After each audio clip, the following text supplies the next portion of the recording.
What's going on, everybody? My name is Lexi, and you are watching The Nerds Table. Cue the intro.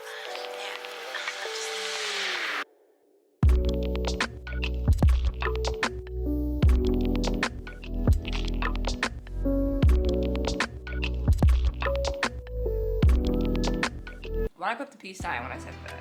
Anyways, so today we're reacting to like a cultaholic wrestling video. That was really annoying. I mean, I don't really care. Okay. We're reacting to the top most shocking WWE pay-per-view endings ever. I don't know what rating they're going off of, which maybe their own, like how they feel about things. That's completely and totally, utterly, completely and totally, utterly and completely and utterly and totally and utterly and 2 hours later. Completely fine.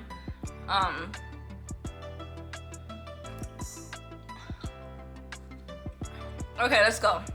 So we're gonna start this.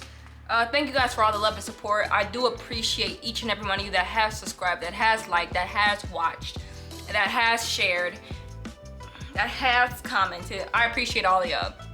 Y'all are like I always say, and I always say, you're making a dream come true for me. So thank you. I'm really hyper, guys. I'm eating Skittles and drinking Coca-Cola. I was supposed to eat an orange, but I took the unhealthy route. Sue me. All in frantic tears, and sometimes WWE ends its pay-per-views by having the Big Show come out, punch both competitors in the main event, and then wander away, and that'll be $50, please. Some of the endings on this list are memorably good, some are memorably bad, but all of them have stuck with us. I'm Adam Pacitti from Cultaholic.com, and here are the top 10 most shocking WWE pay-per-view endings ever. Join us. Number 10, WrestleMania 9.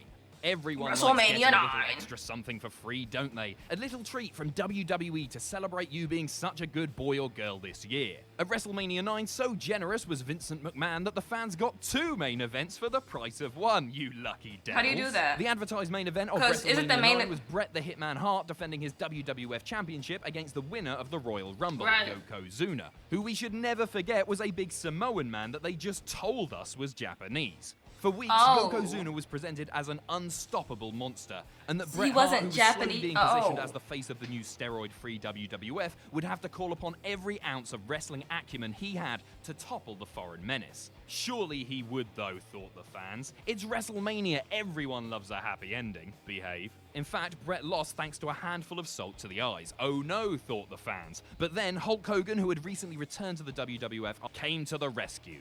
He told Bret, "Don't worry, mate, this won't go unpunished." Then is offered a WWF title match, won in 30 seconds, and now Hulk Hogan was the WWF champion. Number 9, Bad Blood 1997. Nothing crafts a memorable show closer and a perfect... Fun fact, guys, I was born in 97. Okay.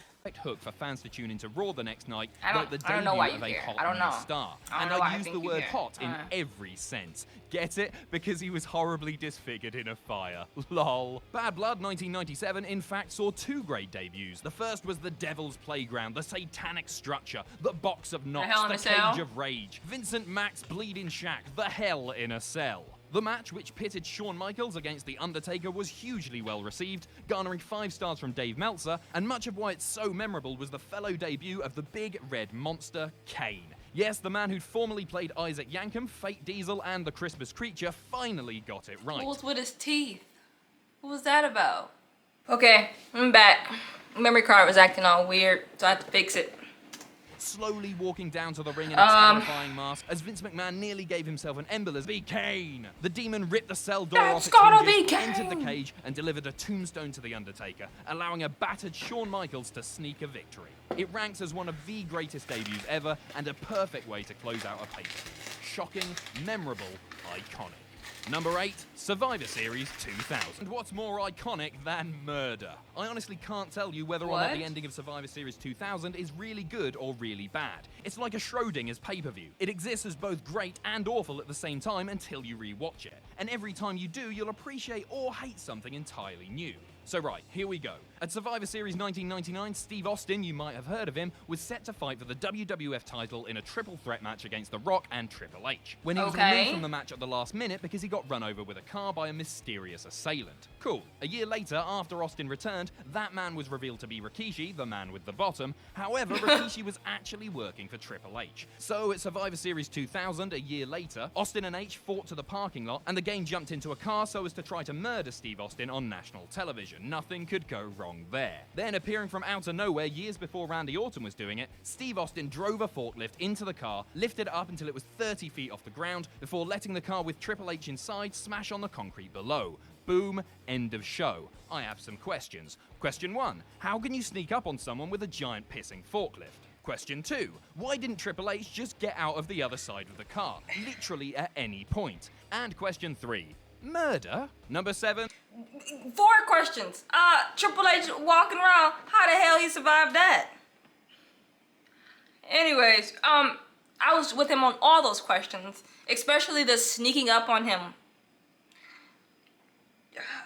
You know... The Great American Bash 2004. Paul Heyman was running SmackDown back in day, and he wanted to be able to control The Undertaker, who'd recently returned in his I'm a Scary Wizard form. Paul Heyman, for reasons, believed that the best way to convince a supernatural druid to punch in and punch out on time was to kidnap his mentor and the father to his brother, Paul Bearer. Are you with me so far? The main event of the Great American Bash 2004 was a 2-on-1 handicap match, The Undertaker versus the Dudley Boys, and if Taker didn't throw the match, Paul Bearer, who was sealed at a glass box at the entranceway, would be murdered by that box being filled with cement. Are you still watching this video? Why are you still watching this video? So Undertaker won that match, and then because I guess he didn't want Bearer to be used as leverage over him again, The Undertaker pulled the lever and drowned Paul Bearer in cement, which, as far as everyone who watched at home knew, killed him. Watching a man be actually drowned on live TV upset a number of viewers, and WWE hastily addressed the issue on SmackDown saying, Paul Bearer was just really hurt, but don't worry, he's still alive. Please come back. Where are you going?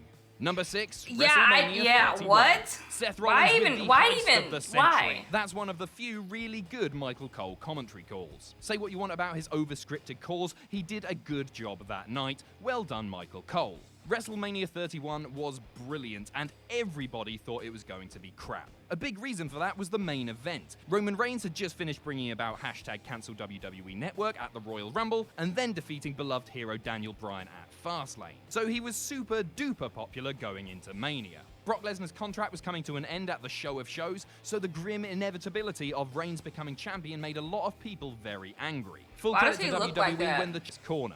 First of all, the match itself was awesome. The wrestlers and the agents who put it together don't get nearly enough credit for that. But then the ending. As both men laid battered and exhausted in the ring, Seth Rollins' music hit and Mr. Money in the Bank sprinted to the ring, briefcase in hand. The match was turned into a triple threat. Rollins pinned Roman and scampered away with the WWE World Heavyweight Championship. That's my boy. That's my boy. He grew up so fast. Reigns didn't My boy Seth grew up so fast. And the fans got 100% played. A masterclass in Eureka booking.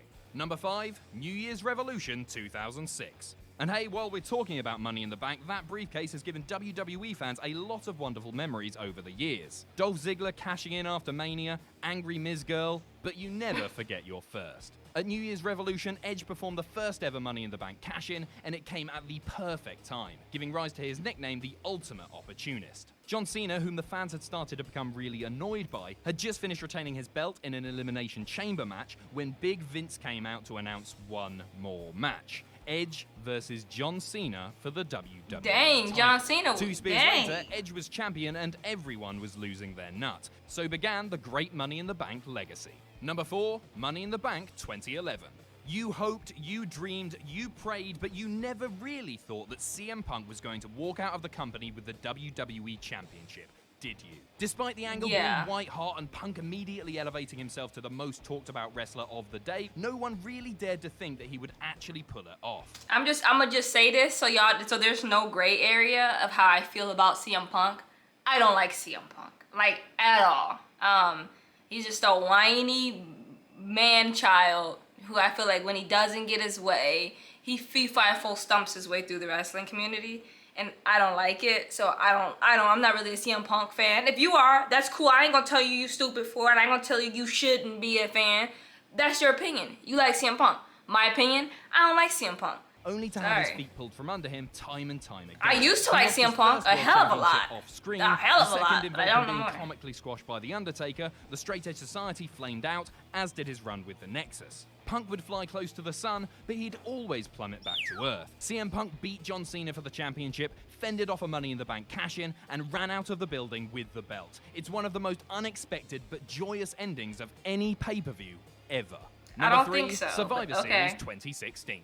Goldberg beat Brock Lesnar in 1 minute and 26 seconds. What the hell more do you need to know? Number 2, WrestleMania. Okay, It's okay. still the greatest WrestleMania of all time because it had everything. It had a technical masterpiece in Angle Benoit, it had brilliant soap opera drama in Vince Shane, it had amazing car crash chaos in TLC 2 and the hardcore triple threat, it even had a victory for the Iron Sheik. But what really made WrestleMania X7 the people's choice was its main event. Steve Austin versus The Rock, the two biggest wrestlers on the planet, kicking lumps off each other for the WWF title. Not only was the match utterly wonderful, but the ending blew everyone away. Sure, the Austin heel character didn't exactly pan out even by the Rattlesnake's own admission, but the heel turn itself remains one of the greatest swerves in wrestling. Steve Austin selling his soul to the devil and sharing a beer with Vince McMahon after the two men went to war with each other for years was devastating for fans and even more devastating for JR, who called the action like he was watching his dog being set on fire. Number 1, Survivor Series 1997. 97.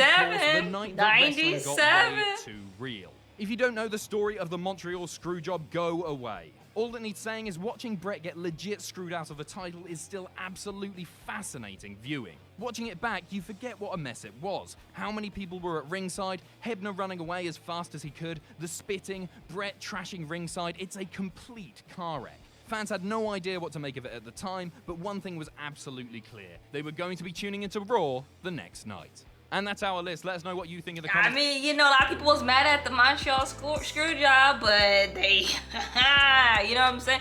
Anyways, so that was that. Y'all got a hot take from me. I usually don't like to give too much of how I feel about something because I know there's a lot of people in the wrestling community that be like, you're stupid for not thinking the way the rest of us think. But I just don't like CM Punk. Respect that. I respect it if you do like him. I'm not gonna tell you not to. I just don't.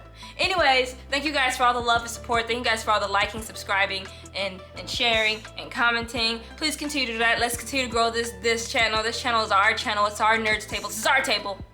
Us nerds. I'm gonna try to grow this channel. I'm gonna try to get on like other people's YouTube channels too that do wrestling. So, you know, tell them about me. Tell them about me. Shoot my videos to them and say, hey guys, collab with her. And then we can grow this channel and like, anyways, thank you guys so much. And to end us off, I'm Lexi. You just watched the Nerds Table. Peace.